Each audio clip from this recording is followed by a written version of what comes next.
ओम शांति। आज बाबा की 3 तारीख की मुरली है। शिव बाबा हम बच्चों को पवित्र बनाने के लिए सत्य ज्ञान देते हैं और हमारा भी सारा ध्यान इस ज्ञान के आधार से स्वयं को पावन बनाने पर ही होना चाहिए। अटेंशन देकर के जो पढ़ाई हम पढ़ रहे हैं, उससे मेरी अवस्था कहाँ तक अच्छी बन रही है, मेरी सोच कहाँ तक प्योर बन रही है, मेरा व्यवहार कितना नम्र, कितना आदर्श बन रहा है, मेरी अवस्था स्थायी स्थैर्यम कहाँ तक रह रही है। इन बातों को हमें देखना है। कई बार हो सकता है कि चलते-चलते हम औरों को देखने लगे कि ये भी ऐसा करते, वो भी ऐसा करते, ये इतना बदल जाते, वो उतना बदल जाते। लेकिन बाबा हमें समझाते हैं कि इन बातों में जाना नहीं है। अपना ध्यान अपने ऊपर रखना है। बाकी परिवर्तन तो कोई भी कभी भी हो सकता है। उसमें ना आश्चर्य और ना ही इंटरेस्ट। फोकस केवल और केवल स्वयं पर होना चाहिए। अपने आप को प्योर बनाने पर होना चाहिए, क्योंकि मुख्य है ही अपने आप को सतो प्रधान बनाने की बात। बाकी विकृतियों से युद्ध तो है ही है। अब उन युद्ध में विजयी बनना है तो मुझे विजयी जो बनाने वाला परमात्मा है, उसकी याद में ज़्यादा से ज़्यादा समय रहना है। और बातों में बाबा कहे ना वाद-विवाद करना है, ना आर्ग्यूमेंट करनी है और ना स्वयं भी ऐसे प्रश्नों में उलझना है कि जिसमें स्वयं की उन्नति नहीं है। औरों को भी जब समझाते हैं तो बाबा हमें सीक्वेंस सिखाते हैं कि पहले आप उनको परमात्मा का परिचय दो कि ये ज्ञान हमें सुनाने वाले कौन है, किसने सुनाया वो हमें पहले बताना है, क्या सुनाया वो उसके बाद बताना है। जब इस सीक्वेंस से हम किसी को समझाएंगे तो वो भी समझ जाएंगे कि ये ज्ञान देने वाले वो ईश्वर, निराकार, परम पिता, परमात्मा है। और तब उस ज्ञान को समझने के प्रति भी आत्मा की वृत्ति अलग होगी। अगर ज्ञान दाता कौन है वह नहीं बताया और ज्ञान बता दिया तो फिर फर्क पड़ जाता है। इसीलिए बाबा सेवा की भी सही विधि सिखा रहे हैं कि पहले ज्ञान दाता की पहचान देनी है, फिर अपने आप में उसको ज्ञान धारण करने की प्रेरणा देनी है। तो इस प्रकार से बाबा आज हमारा एक तो फोकस अपने आप पर लेकर आ रहे हैं कि यहाँ वहाँ इधर उधर ना देखना है, ना उन बातों में इंटरेस्ट लेना है, ना ही सवाल पूछने हैं वैसे, ना ही किसी और के साथ आर्ग्यूमेंट में जाना है। हमें अपने पुरुषार्थ को, अपनी अवस्था को मजबूत बनाने पर वर्क करना है और जब सेवा करनी है तो सेवा बहुत विधिवत करनी है। तो बाबा की आज की मुरली है, मीठे बच्चे, सत्य पंडा आया हुआ है तुम्हें सच्ची सच्ची यात्रा सिखलाने। तुम्हारी यात्रा में मुख्य है पवित्रता, याद करो और पवित्र बनो। तो बाबा हमें पवित्र बनना सिखाते हैं। प्रश्न है, तुम मैसेंजर व पैगंबर के बच्चों को किस एक बात के सिवाय और किसी भी बात में आर्ग्यू नहीं करनी चाहिए? बाबा सिखाते हैं। उत्तर है, तुम मैसेंजर के बच्चे सबको यही मैसेज दो कि अपने को आत्मा समझो और बाबा को याद करो, तो इस योग अग्नि से तुम्हारे विकर्म विनाश हो जाएंगे। मैसेज है, हम मैसेंजर है, मैसेज देने वाला परमात्मा है, मैसेज है अन्य आत्माओं के प्रति। हमें क्या करना है? हमें केवल उनका मैसेज उन तक पहुंचाना है। ये औना रखो, बाकी और बातों में जाने से कोई फायदा नहीं है। तुम्हें सिर्फ सभी को बाबा का परिचय देना है, जिससे वो आस्तिक बन जाए। जब रचता बाबा को समझ लेंगे तो रचना को समझना भी सहज हो जाएगा। गीत है, हमारे तीर्थ न्यारे हैं। ओम शांति। मीठे मीठे रूहानी बच्चे जानते हैं कि हम सत्य तीर्थवासी हैं। बाबा बहुत अच्छा स्वमान ले रहे हैं कि हम सच्चे तीर्थ के वासी हैं। सच्चा पंडा और हम उनके बच्चे जो हैं वो भी सच्चे तीर्थ पर जा रहे हैं। ये है झूठ खंड अथवा पतित खंड। अभी सच खंड व पावन खंड में हम जा रहे हैं। मनुष्य यात्रा पर जब जाते हैं, कोई कोई खास यात्राएं लगती हैं जहां पर कोई कभी भी जा सकते हैं, तो ये भी यात्रा है।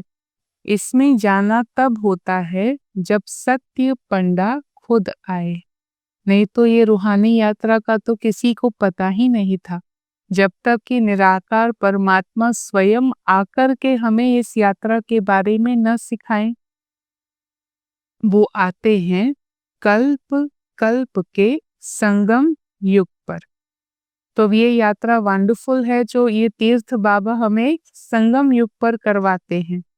इसमें ना ठंडी की बात, ना गर्मी की बात, ना धक्के खाने की बात है। हाँ, बिकॉज ये दैहिक यात्रा है ही नहीं।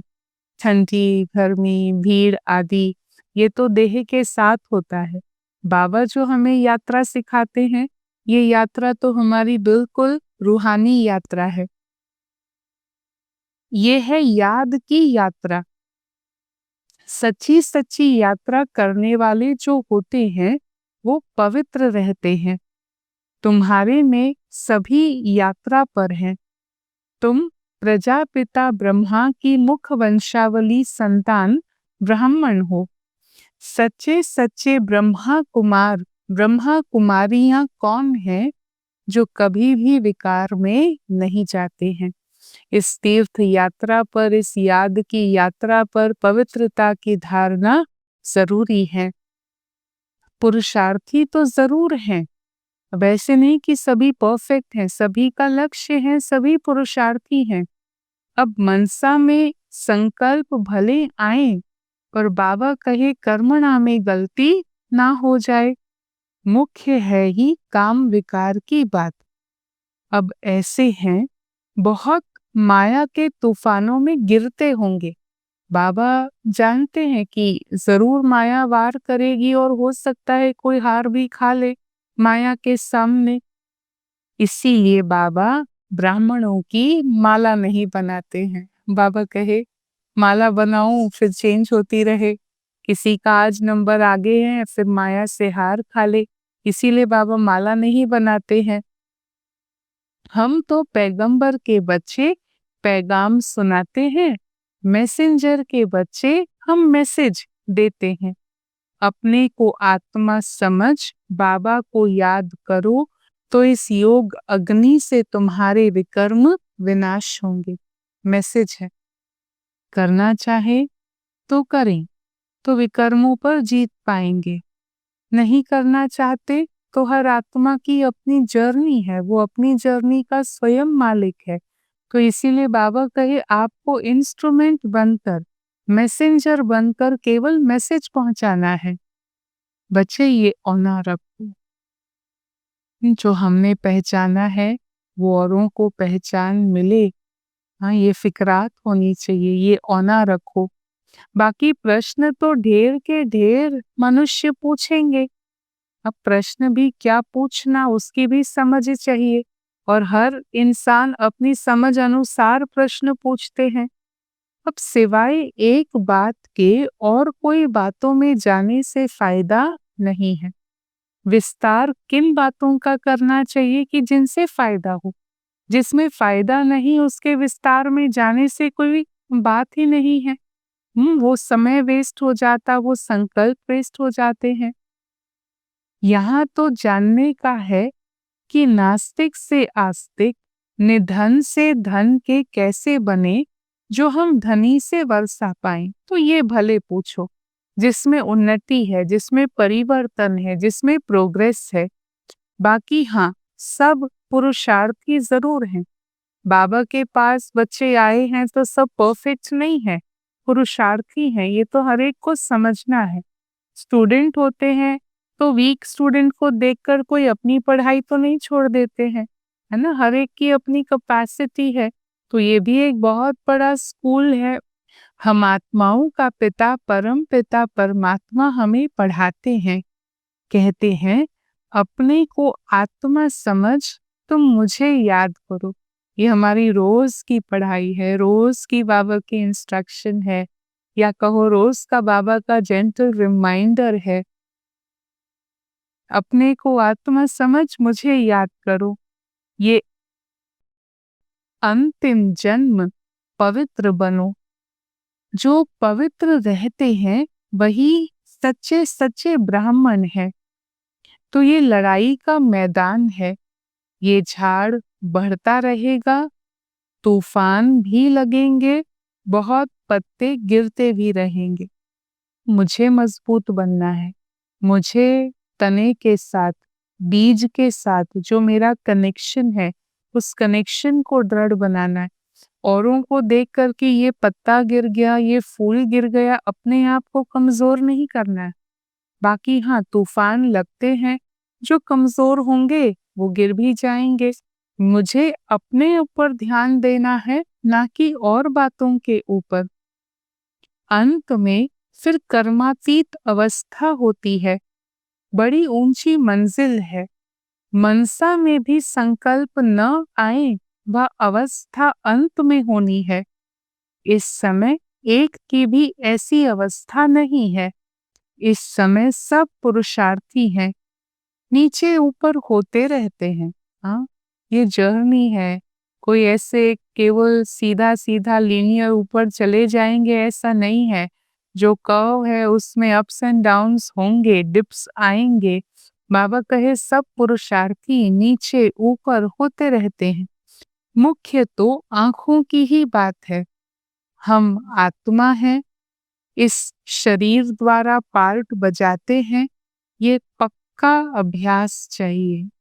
ये केवल ज्ञान नहीं है, ये केवल समझ नहीं है, लेकिन ये एक अभ्यास है। जब तक रावण राज्य है तब तक युद्ध चलता रहेगा, फिर अंत में कर्मातीत अवस्था हो जाएगी। आगे चलकर तुम्हें भी फीलिंग आएगी, समझते जाएंगे। अभी तो झाड़ बहुत छोटा है, तूफान लगते हैं, पत्ते भी गिर पड़ते हैं, कच्चे होंगे वो गिर पड़ेंगे। इसीलिए बीज के साथ संबंध बहुत मजबूत चाहिए। हर एक अपने से पूछे मेरी अवस्था कहाँ तक है। देखिए झाड़ का विस्तार तो बहुत है, जितने विस्तार में जाएंगे तो बीज से दूर चले जाएंगे। इसीलिए बाबा हमें फोकस्ड रहना सिखाते हैं। और बातों को नहीं देखो, ना फूलों को, ना फलों को, ना पत्तों को, ना पक्षियों को, कुछ नहीं। मुझे क्या करना है? मुझे अपनी अवस्था मजबूत बनानी है। बाकी जो प्रश्न पूछते हैं उन बातों में जास्ती नहीं जाओ। बोलो हम बाबा की श्रीमत पर चल रहे हैं। वो बेहद का बाबा आकर हमें बेहद का सुख देते हैं, अथवा नई दुनिया स्थापन करते हैं। महासुख ही होता है। जहाँ मनुष्य रहते हैं उसी को ही दुनिया कहा जाता है। निराकारी वर्ल्ड में तो आत्माएं है ना। ये सबकी बुद्धि में नहीं आता है कि आत्मा कैसे बिंदी है। इसीलिए बाबा समझाते हैं ताकि ये सत्य हमारी बुद्धि में बैठे कि हम आत्मा है, बिंदी समान है। ये भी पहले पहले किसी को नहीं समझाना है। बाबा कहे पहले ही बता दिया फिर उसको प्रश्न उठे, नहीं। पहले पहले समझाना है कि वो निराकार हमारे बेहद के पिता है और वो बेहद का वर्षा हमें देते हैं। ये भारत पावन था, अभी पतित है। कलयुग के बाद फिर सतयुग को आना ही है। ये है नई रचना। बाबा पढ़ा रहे हैं तो ये समझाने बुद्धि में रहनी चाहिए। ये कोई डिफिकल्ट बात नहीं है, परंतु हाँ, माया भुला देती है, विकर्म भी करा देती है। आधा कल्प से विकर्म करने की जैसे आदत पड़ी हुई है। इसीलिए अभी बाबा अभ्यास, अभ्यास, अभ्यास पर जोर देते हैं ताकि हमारी आदत बदल जाए। वह सब आसुरी आदतें अर्थात दुखदाई आदतें अभी बदलनी है। बाबा खुद कहते हैं सब पुरुषार्थी हैं। कर्मातीत अवस्था को पाने में बहुत टाइम लगता है। हाँ, ये ऐसा नहीं है आज समझा और कल हो गया। It's a journey. हाँ, कर्मातीत अवस्था बनना वो भी एक पुरुषार्थ है, एक यात्रा है, टाइम लगता है। अब वैसे तो ब्राह्मण वो पवित्र जीवन जीते हैं, लेकिन युद्ध के मैदान में चलते चलते फिर कोई हार खा लेते हैं। इन प्रश्नों से कोई फायदा नहीं है। क्यों हार खाई, क्या हुआ? बाबा कहे कौन सी बात के विस्तार में जाएं ये भी समझ होनी चाहिए। पहले अपने बाबा को याद करो। हमको शिव बाबा ने कल्प पहले मुआफिक फरमान दिया है कि अपने को आत्मा समझ तुम मुझे याद करो। ये वही लड़ाई है। हाँ, असत्य पर सत्य की, अधर्म पर धर्म की। केवल ये है कि ये हिंसक लड़ाई नहीं है, पर जो आत्मा फिर से प्योर बनने का पुरुषार्थ कर रही है उसमें उसको रेजिस्टेंस फील होती है। बाबा कहे ये वही युद्ध है। लड़ाई तुम ब्राह्मणों की है, विकारों से अहिंसक युद्ध, विकृतियों के साथ युद्ध है। इनको भी वैसे लड़ाई नहीं कहेंगे। सबसे बड़ा है काम महाशत्रु। इन पर जीत पाने से ही तुम जगत जीत बनेंगे। अनेक प्रकार के विघ्न भी पड़ते हैं। मूल बात है ही पवित्रता की। तो पुरुषार्थ करते करते तूफान आते आते तुम्हारी जीत हो जाएगी, माया थक जाएगी। बाबा ये निश्चित भावी सुना रहे हैं। लेकिन मुझे जितनी बार माया के विघ्न आए, अपनी स्टेज विजयी की बनाकर रखनी है। प्रश्न नहीं क्या होगा, निश्चित है विजयी हमारी होनी ही है। ज्ञान के चिंतन से अपनी अवस्था को हमें स्थैर्यम बनाना है। बाबा कहे फिर माया थक जाएगी। जैसे कुश्ती में पहलवान होते हैं, वो झट सामना कर लेते हैं। उनका धंधा ही है अच्छी रीति लड़ करके जीत पाना, इसीलिए तो कुश्ती लड़ते हैं। पहलवान का बड़ा नामाचार होता है, इनाम मिलता है। तुम्हारी है गुप्त बात, हम भी माया से बिल्कुल डंट कर लड़ते हैं, लेकिन हिंसक नहीं, प्रत्यक्ष नहीं, गुप्त है। तुम जानते हो हम आत्माएं पवित्र थी, अभी अपवित्र बनी है, फिर पवित्र बनना है। यही मैसेज सबको देना है। और कोई भी प्रश्न पूछे पर तुम्हें उन बातों में जाना नहीं है जिसमें हमारी उन्नति नहीं, औरों की उन्नति नहीं। वो बातें अर्थात टाइम वेस्ट, एनर्जी वेस्ट, संकल्प वेस्ट, फिर उसको क्लीन करने के लिए समय देना। बाबा कहे उससे तो इन बातों में रुचि ही नहीं रखना, उन बातों में जाना ही नहीं। तुम्हारा है रूहानी धंधा, हम आत्माओं ने बाबा ने ज्ञान भरा है। बाद में फिर प्रारब्ध पाई तो ज्ञान खत्म हो गया। अभी फिर से बाबा ज्ञान भर रहे हैं। बाकी नशे में रहो, बोलो बाबा का मैसेज देते हैं कि बाबा को याद करो तो तुम्हारा कल्याण होगा। तुम्हारा ये रूहानी धंधा है, औरों को बाबा की पहचान देना। पहली पहली बात है कि तुम अपने पिता, परम पिता को पहचानो, जानो। बाबा ही ज्ञान का सागर है, तो वह कोई पुस्तक थोड़ी ही सुनाते हैं। ज्ञान का सागर है बाबा, हम बच्चों को एक प्रवाह के रूप में ज्ञान देते हैं, कोई पुस्तक से नहीं। जैसे जो डॉक्टर ऑफ फिलॉसफी बनते हैं वो किताब पढ़ते हैं, पर शिव बाबा भगवान वो तो हैं ही नॉलेजफुल। उनको सृष्टि के आदि मध्य अंत की नॉलेज है। वह कुछ पढ़े हैं क्या? बाबा कहे मैंने कोई पढ़ाई पढ़ी है क्या?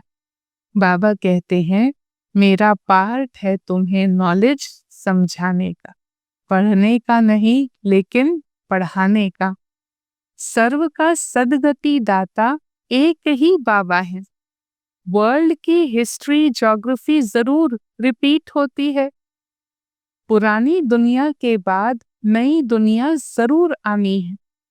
तुम बच्चे जानते हो बाबा हमको फिर से पढ़ाते हैं, कहते हैं बच्चे मुझे याद करो, जोर सारा इस पर ही है। बाबा जानते हैं बहुत अच्छे अच्छे नामी ग्रामी बच्चे याद की यात्रा में कमजोर हैं, और जो बाबा कहे नामी ग्रामी नहीं है, भले वो बंधन में है अथवा गरीब हैं, वो याद की यात्रा में बहुत रहते हैं। हर एक अपने दिल से पूछें मैं बाबा को कितना समय याद करता हूँ। बाबा कहते हैं बच्चे जितना हो सके तुम मुझे याद करो, अंदर में बहुत हर्षित रहो। अपनी अवस्था बाबा के साथ कनेक्शन जोड़ने से, याद में रहने से और हर्षित रहना है, अपने को चेक करना। भगवान पढ़ाते हैं तो कितनी खुशी होनी चाहिए। बाबा कहते हैं तुम पवित्र आत्मा थे, फिर शरीर धारण कर पार्ट बजाते बजाते पतित बन गए हो। बाबा हमें हमारी यात्रा याद दिलाते हैं, जर्नी याद दिलाते। अभी फिर तुम्हें पवित्र बनना है, वह दैवी पार्ट फिर से बजाना है। वो रिकॉर्डिंग है, वो फिर से हमें प्योर बनना है। तुम दैवी धर्म के हो ना, तुमने ही 84 जन्मों का चक्र लगाया है। तो सवेरे उठकर बुद्धि से कोई काम ले तो समझ सकते हैं। पहले पहले सुबह ही ज्ञान की बातें पहले संकल्प में याद आ जाएं तो मजा आ जाए। बाबा कहे इन बातों को बुद्धि से समझना है। बच्चों को ही विचार सागर मंथन करना है, शिव बाबा नहीं करते। वो तो कहते हैं ड्रामा अनुसार जो कुछ सुनाता हूँ ऐसे समझो, कल्प पहले मुआफिक भी समझाया था वही समझाया। मंथन तुम बच्चे करते हो, ज्ञान बुद्धि में धारण करते फिर उस पर चर्न करते, कैसे लाइफ में वो अप्लाई होगा उसको सोचते हैं। तुम्हें ही समझाना है, ज्ञान देना है। ये ब्रह्मा बाबा भी मंथन करते हैं, तो ब्रह्मा कुमार ब्रह्मा कुमारियों को भी मंथन करना है, शिव बाबा को नहीं करना। मूल बात है कोई से भी जास्ती टॉक नहीं करना है, आर्ग्यू नहीं करना है, सिर्फ पैगाम देना है। फोर्सफुली किसी को हम कोई कन्विंस करने जाएं, बाबा उसमें हमारी मर्यादा सिखाते। हाँ, पैगाम जरूर पहुंचाओ, जो मानेंगे वो उन्नति को पाएंगे। पहले सिर्फ मुख्य एक बात पर समझाओ और लिखाओ। पहले पहले ये पाठ रखो, सबक रखो कि ये कौन पढ़ाते, पहले वो समझाना है कि पढ़ाने वाले कौन है। अगर ये बात पीछे ले जाते हैं तो संशय होता है, फिर निश्चय बुद्धि नहीं होने के कारण समझ नहीं पाते हैं। तो सीक्वेंस हमारी करेक्ट होनी चाहिए। ज्ञान किसका है वो पहले बताना, क्या ज्ञान है वो उसके बाद बताना है। पहले पहले मुख्य बात ही ये है कि रचता बाबा को समझो, फिर रचना का राज समझना। बाबा ही आत्माओं को नया ज्ञान सुनाते हैं, जिससे नई दुनिया स्थापन होती, तो तुम्हें बाबा और रचना की पहचान मिलती है। पहले पहले अल्फ पर पक्का कराओ, फिर बे बादशाही तो है ही। बाबा से ही वर्षा मिलता है, तो बाबा को पहचाना और वर्षे का हकदार बना। हाँ, ये पहचान की बात है, संबंध की बात। पहचान लिया तो वर्षा मिल ही जाता है। अच्छा, मीठे मीठे सिकी लधे बच्चों प्रति मात पिता बाप दादा का याद, प्यार और गुड मॉर्निंग। रूहानी बाबा की रूहानी बच्चों को नमस्ते। हम रूहानी बच्चों की रूहानी बाबा को नमस्ते। फिर आज की मुरली से बाबा का वरदान है, कारण का निवारण कर चिंता और भय से मुक्त रहने वाले मास्टर सर्वशक्तिमान भव। वर्तमान समय अल्पकाल के सुख के साथ चिंता और भय, ये दो चीजें तो है ही हैं। सुख अल्पकाल का, चिंता और भय। जहाँ चिंता है वहाँ चैन हो नहीं सकता, और जहाँ भय है वहाँ शांति नहीं हो सकती। चिंता है, चैन नहीं, भय है, शांति नहीं। तो सुख के साथ ये दुख अशांति के कारण भी हैं, लेकिन आप सर्वशक्तियों के खजाने से संपन्न मास्टर सर्वशक्तिवान बच्चे, दुखों के कारण का निवारण करने वाले, हर समस्या का समाधान करने वाले समाधान स्वरूप हो। इसीलिए चिंता और भय से मुक्त हो। कोई भी समस्या आपके सामने खेल करने आती है, ना कि डराने। तो बाबा हमें समझाते हैं समस्याएं खेल है। हाँ, ये कोई डर का कारण नहीं है। सोच में ये हो कि हम मास्टर सर्वशक्तिवान हैं। स्लोगन है, अपनी वृत्ति को श्रेष्ठ बनाओ तो आपकी प्रवृत्ति स्वतः श्रेष्ठ हो जाएगी। जैसे जैसे वृत्ति ऊंची होती जाएगी तो आत्मा जो कर्म करती है, व्यवहार करती है, अर्थात जिस प्रवृत्ति में आती है, वो ऑटोमेटिकली श्रेष्ठ बन जाती है। ओम शांति।